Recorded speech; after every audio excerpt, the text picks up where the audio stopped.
Real মাদ্রিদের আটকে যাওয়ার সুযোগ নিল বার্সেলোনা। রবিবার রাতে সেল্টা ভিগোর বিরুদ্ধে ২-৪ ব্যবধান জিতে লা লিগার পয়েন্টে ব্যবধান কমিয়ে আনল হান্সি ফ্লিকের দল। নায়ক ছিলেন রবার্ট লেভানডস্কি। ৩৭ বছর বয়সেও হ্যাট্রিক করে বুঝিয়ে দিলেন ধার এখনো অটুট, এক চুলও কমেনি। ম্যাচের শুরু থেকে ছন্দে ছিল বার্সা। ১০ মিনিটে পেনাল্টি থেকে লেভানডস্কি দলকে এগিয়ে দেন, কিন্তু পরের মিনিটেই সমতা ফেরায় সেল্টা। প্রথমার্ধে দুই দলই আক্রমণ পাল্টা আক্রমণে খেলছিল।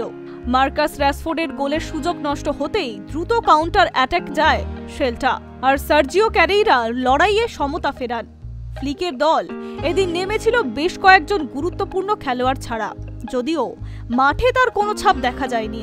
৩৭ মিনিটে রাশফোর্ডের ক্রস থেকে লেভানডস্কির দ্বিতীয় গোল আসে, কিন্তু কয়েক মিনিটের মধ্যেই আবার লড়াইয়ে সমতা ফেরে এবার গোলদাতা বার্জা ইগলেসিয়াস। প্রথমার্ধের শেষ দিকে রাশফোর্ডের ডিফ্লেক্ট ক্রস লামিনে ইয়ামালের পায়ে এসে পৌঁছায়, আর ১৭ বছরের তরুণ উইঙ্গার ঠান্ডা মাথায় শট নিয়ে বল জালে পাঠান। দ্বিতীয়ার্ধে গতি কিছুটা কমলেও নিয়ন্ত্রণ ছিল ইয়ামালের হাতে। বল দখলে আধিপত্য বজায় রেখে চাপ বাড়াতে থাকে তারা। ৭৩ মিনিটে রাশফোর্ডের কর্নার থেকে হেডার হ্যাট্রিক সম্পূর্ণ করেন লেভানডস্কি। মরশুমের ৭ম লিগ গোল, তাও মাত্র ৪টি ম্যাচে শুরুতে মাঠে নেমে। শেষের দিকে অবশ্য দ্বিতীয় হলুদ কার্ড দেখে মাঠ ছাড়তে হয় ফ্র্যাঙ্ক ডি ইয়ংকে, কিন্তু ততক্ষণে ৩ পয়েন্ট নিশ্চিত ছিল। ফ্লিক ম্যাচ শেষে বলেন, আঘাত সেরে ফিরে আসার পর আমি একদম আলাদা লেভানডস্কিকে দেখছি, আত্মবিশ্বাসী, ফিট এবং আগ্রাসী।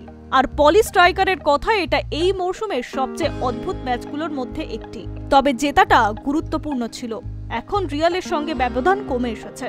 অন্যদিকে দিনের অন্য ম্যাচে মাদ্রিদ রায়ও ভায়েগানের মাঠে আটকে যায়। কিলিয়ান এমবাপে, ভিনিসিয়াস জুনিয়র কিংবা জুড বেলিংহ্যাম কেউই কাঙ্ক্ষিত প্রভাব ফেলতে পারেনি। কোচ জাবির দলের এটা ২ নম্বর ড্র, সেটাও গোল শূন্য।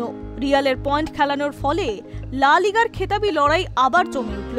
৩ পয়েন্ট কম নিয়ে দ্বিতীয় স্থানে বার্সেলোনা, যারা ট্রফি নিজেদের হাতে রাখার জন্য নতুন উদ্যমে ঝাঁপিয়ে পড়েছে।